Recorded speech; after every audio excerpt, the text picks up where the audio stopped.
Herkese yeniden merhaba arkadaşlar. Kanalıma hoş geldiniz. Umuyorum ki hepiniz çok iyisinizdir. Keyfiniz ve sağlığınız yerindedir. Eğitim videoları serisine devam ediyoruz. Bugünkü konumuz tarotta kişilik ve ruh kartları ve anlamları. Yani kişilik kartı ne demektir, ruh kartı ne demektir ve bu kartlar nasıl bulunur ve ne anlama gelir bu kartlar? Bunları inceleyeceğiz. İyi seyirler.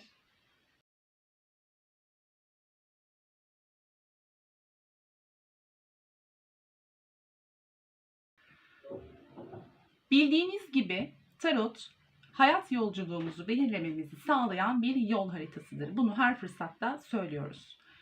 Ve bu yol haritasını belirlerken bize Büyük Arkanla grubunda yardımcı olacak 2 tane kart var arkadaşlar. Bunlardan birincisi kişilik kartı, diğeri ise ruh kartı. Şimdi bugün bu kişilik ve ruh kartı üzerinde duracağız, ne olduklarını açıklayacağız. Şimdi kişilik kartıyla başlayalım. Nedir kişilik kartı?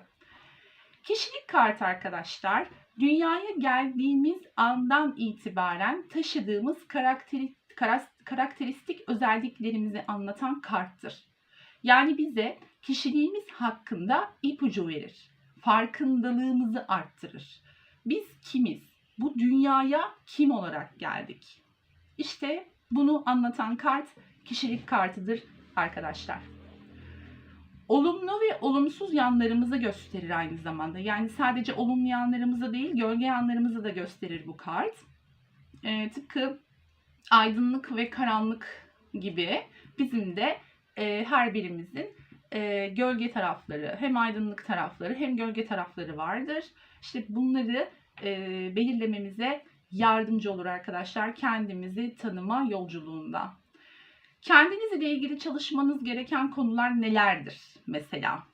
Bunu da kişilik kartının anlamına bakarak, aydınlık ve gölge yanlarına bakarak bulabilirsiniz arkadaşlar. Dediğimiz gibi kişilik kartı ben kimim, nasıl bir insanım sorusunun cevabıdır aslında. Kişilik kartı büyücü kartıyla başlar. Yani burada kişilik kartını bulurken 0 numaralı Joker kartını kullanmıyoruz arkadaşlar. Bunu hesaplamıyoruz kişilik kartlarında. Nereden başlıyor kişilik kartı? 1 numaralı büyücü kartından başlıyor. Evet. 1 numaralı büyücü kartından başlıyor. Ve 21 numaralı dünya kartı ile, yani son kartımız ile bitiyor arkadaşlar kişilik kartı. Yani sizin kişilik kartınız 1 numaralı büyücü ile 21 numaralı dünya kartı arasında bir kart olabilir arkadaşlar. Bunu hesaplarken bilmemiz önemli. Diyelim ki hesaplama sırasında 21'den büyük bir rakam çıktı. 22 ve üstü bir rakam çıktı. Neyi hesaplayacağınızı göstereceğim birazdan zaten. Ama bulduğunuz sonuç eğer 21 rakamından büyük çıktıysa o rakamları da kendi arasında topluyoruz ve 21 ve altına düşürmeye çalışıyoruz. Böylece 1 ve 21 numaralı kartlar arasındaki kartlara denk gelen kart bizim kişilik kartımız oluyor arkadaşlar. Şimdi bunu nasıl hesaplayacağınızı size bir örnekle göstereceğim. Kişilik kartı hesaplamasına örnek olarak bir doğum tarihi yazacağım şimdi. Örneğin 17 Ağustos 1986 yılında doğan birinin kişilik kartını hesaplayacağız. Arkadaşlar, kişilik kartı doğduğunuz gündür. Yani burada 17 Ağustos olduğu için kişilik kartı 17 numaralı karttır. Ve bu da zaten yıldız kartına denk gelir. Yani doğduğunuz günü burada hesaplayacaksınız. Sadece doğduğunuz günü baz alacaksınız. Ama dediğim gibi 21 numaraya kadar, yani 21 diyelim ki ayın 21'inde doğan biri için işte kişilik kartı dünya kartıdır. Diyelim ki ayın 24'ünde doğdunuz. Eğer 24 ise ne yapıyoruz? 2 artı 4 eşittir 6. 6 numaralı kart, Aşıklar kartı sizin kişilik kartınız oluyor. Anlamlarını zaten birazdan hepsinin tek tek açıklayacağım arkadaşlar. Ama hesaplama bu şekilde oluyor. Yani eğer 21 ve 6 olan rakamlarda doğduysanız gün olarak onu baz alıyorsunuz. Ama 21'den büyükse doğduğunuz gün rakamları kendi arasında tek tek toplayarak çıkan rakamı kişilik kartınız olarak bulabilirsiniz. Kişilik kartı bu şekilde hesaplanıyor arkadaşlar. Şimdi gelelim ruh kartlarına. Ruh kartları da bu dünyadaki sınavlarımız, yaşayacağımız deneyimler, dünya ile kişiliğimiz arasındaki ilişkiyle alakalı olan karttır. Yani kişilik kartı bu dünyaya kim olarak geldiğimizle alakalıdır. Ruh kartı ise gitmemiz gereken yön ya da bu dünyadaki deneyimlerimiz, yaşayacaklarımız ve kişiliğimiz, yani dünya ile kişiliğimiz arasındaki bağlantıyı anlatan kart ruh kartıdır arkadaşlar. Kişilik kartıyla kendimizi tanırız. Ruh kartıyla da daha bilinçli bir hayat yaşarız. Yani ikisini bu şekilde entegre edebiliriz arkadaşlar. Ben bu dünyada neyi öğreneceğim? Neyi öğrenmek için geldim ben bu dünyaya? Neyi deneyimleyeceğim? İşte bu soruların cevabı ruh kartlarında gizlidir arkadaşlar. Ruh kartları da yine şöyle söyleyelim. Şimdi kişilik kartı 1 numaralı büyücü kartıyla başlıyordu ya arkadaşlar. Ruh kartları 2 numaralı azize kartıyla başlar. Nedeni ise şudur. Büyücü ilahi planı temsil eder arkadaşlar, biliyorsunuz. Yani bu aslında bu kartın anlamı ilahi plandır. Bu nedenle büyücü kartı ruh kartlarını hesaplamada kullanılmaz. Yani ilahi planla alakası olduğu için biz ne yapıyoruz? Ruh kartlarımızı hesaplarken 2 numaralı azize kartıyla başlıyoruz arkadaşlar. Bunu tekrar ediyorum. Lütfen dikkat edelim. Ruh kartları 1 numaralı büyücü kartıyla değil, 2 numaralı azize kartıyla başlar. Ve kader çarkı 10 numaralı kart kader çarkı ile sonlanır. Bakın, kişilik kartı hesaplama ve ruh kartı hesaplama arasındaki fark önemli. Bunu karıştırmayalım. 2 numaralı azize ile başlıyor ve 10 numaralı kader çarkı kartımızla bitiyor. Yani bu ikisi arasındaki kartlardır aslında ruh kartlarımız. Şimdi diyelim ki 10'dan büyük bir rakam çıktı hesaplamanızda. Az sonra onu da göstereceğim nasıl hesaplayacağınızı. 10'dan büyük bir rakam çıkması durumunda yine aynı şekilde çıkan rakamları toplayıp 10 ve altına, yani 10 ve 2 arasına düşürecek şekilde rakamları yine bu şekilde hesaplıyoruz arkadaşlar. Şimdi ben size bir örnek hesaplama yapacağım. Ruh kartı şu şekilde hesaplanıyor. Yine aynı örnek üzerinden gideceğim.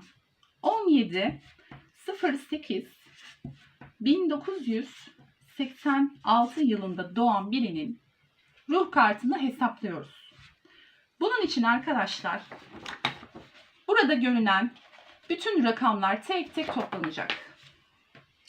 1 artı 7 artı 0 artı 8 artı 1 artı 9 artı 8 artı 6. Bu şekilde bütün rakamları tek tek topluyoruz. 8. Matematiğim de çok kuvvetli değildir aslında arkadaşlar, ama tabii ki bu örneği önceden çalıştım, itiraf ediyorum. Evet.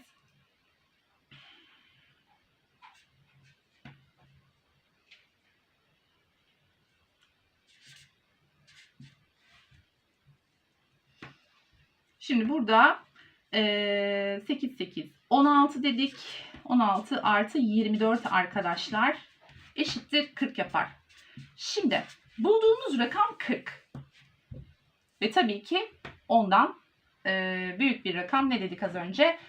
Kader çarkına kadar olacak ruh kartları dedik arkadaşlar. Şimdi ne yapıyoruz o zaman? Bu iki rakamı yine tekrar birbiriyle topluyoruz. 4 artı 0 eşittir 4. Çıkan sonuç 2 ile 10 arasındaki 4 numaralı kart, yani imparator kartı arkadaşlar.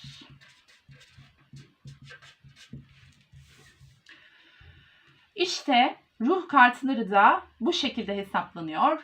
Yani aslında oldukça basit bir hesaplaması var ama kişilik kartı ile ruh kartı hesaplamasını karıştırmamak önemli. Bir ikinci önemli nokta ise hangi kartlar arasında olduğu. Tekrar edelim. Kişilik kartı 1 numaralı büyücü kartı ile 21 numaralı dünya kartı arasında olan kartlardır. Bunlar da dahildir bu arada bahsettiğim bu 1 ve 21 numaralı kartlar. Ruh kartı ise 2 numaralı Azize kartı ve 10 numaralı Kader Çarkı kartı arasında olan ve onlar yani 2 ve 10'la dahil olmak üzere bu kartlardır arkadaşlar.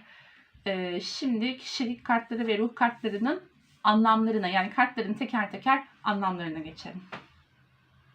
Şimdi Büyük Arkana'daki bu kartların anlamlarına bakalım. Kişilik kartlarınızı, ruh kartlarınızın ne anlama geldiğine bakalım arkadaşlar birlikte. Genel olarak Majör Arkana olarak yani sırayla açıklayacağım. Siz bulduğunuz sonuca göre bunu değerlendirebilirsiniz. Şimdi 1 numaralı büyücü kartı.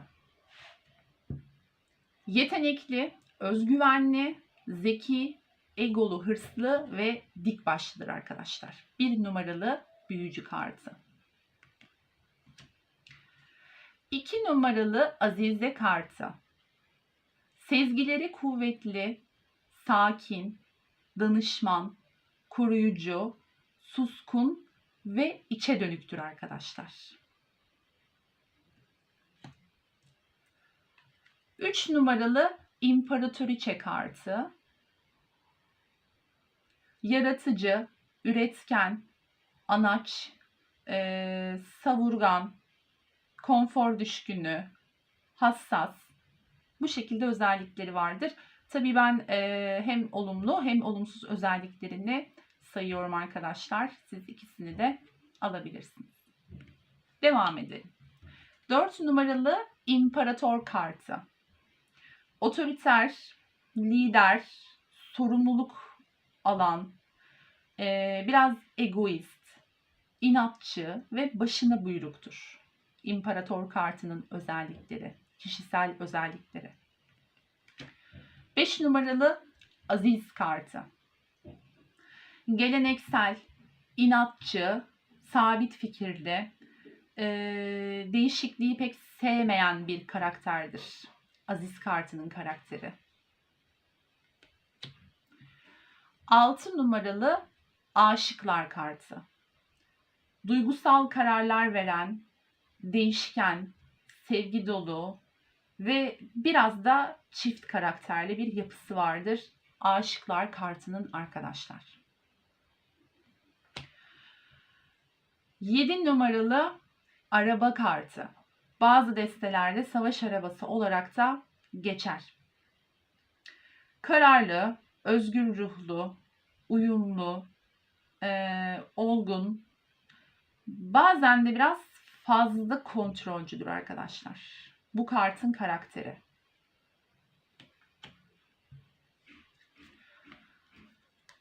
Sekiz numaralı Güç kartı. Güçlü, cesur, pratik, zekalı, yani pratik düşünen, tutkulu, korkusuz, kontrolcü ve egoludur. Bu kartın karakteri arkadaşlar.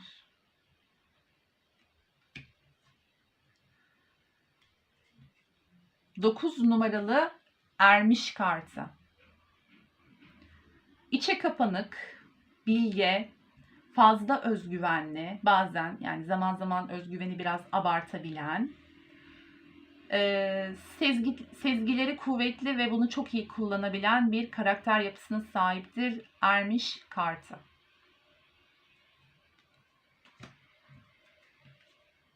10 numaralı Kader Çarkı.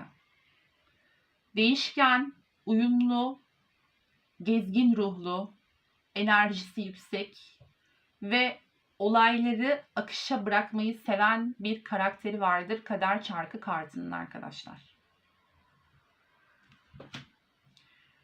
11 numaralı Adalet kartı.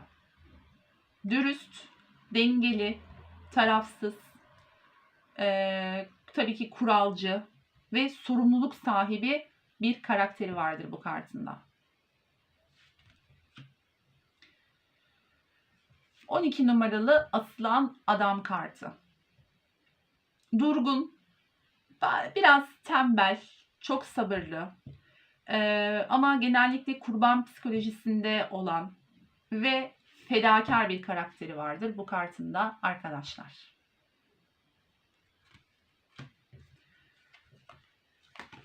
13 numaralı Ölüm kartı.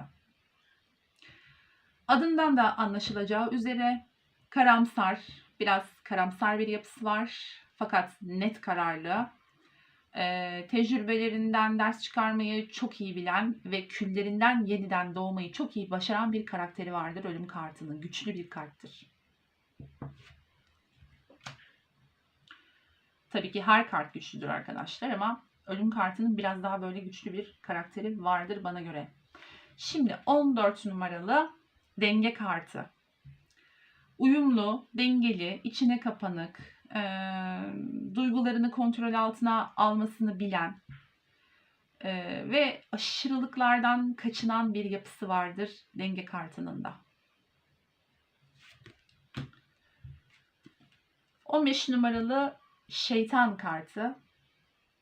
Kötümser, tembel, yani tembellik yapmayı gerçekten seven, hırslı, tutkulu ve aşırılıkları olan bir karakteri vardır bu kartın arkadaşlar. Devam edelim. 16 numaralı Kule kartı bazı destelerde yıkılan kule olarak da geçer. Savaşçı, o Mars enerjisi olduğu için savaşçı, endişeli, bazen olaylardan ders çıkaran ama ciddi anlamda güven kaybı yaşama kapasitesi oldukça yüksek bir karakteri vardır da bu kartında arkadaşlar.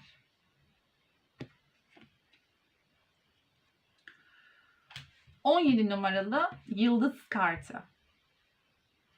Kendine güvenen, iletişimi kuvvetli olan, şanslı, pozitif ama bazen aşırı duygusal olabilen bir karakteri vardır bu kartında arkadaşlar.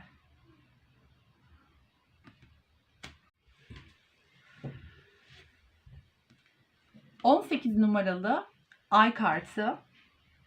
İçe kapanık, çekimser, bazen biraz isteksiz ve bazı konularda gerçekten hem kendiyle hem başkalarıyla yüzleşmeye ihtiyaç duyan bir karakteri vardır Ay kartında arkadaşlar. 19 numaralı Güneş kartı. Neşeli, pozitif, başarılı fakat zaman zaman hırs ve ego sorunları olan bir karakteri vardır Güneş kartının da. 20 numaralı Mahkeme kartı. Özgür, farkındalık sahibi bir yapısı vardır ama biraz dedikodu kurbanı olan, yani dedikodu kurbanı olduğunu düşünen ya da gerçekten öyle olan karakterleri de anlatabilir. Biraz etraf tarafından böyle dikkat çeken, göz önünde olan bir karakter yapısı vardır Mahkeme kartının da arkadaşlar. Son olarak 21 numaralı Dünya kartı. Şimdi bu tabii yeni başlangıçları, yani bitişleri ve ardından gelen yeni başlangıçları da temsil ettiği için yeni başlangıçlara hevesli bir yapısı vardır. enerjik, tasasız, bazen düşüncesizce ve ani kararlar verebilen bir yapısı da vardır arkadaşlar. Dünya kartının böyle bir karakteri de var.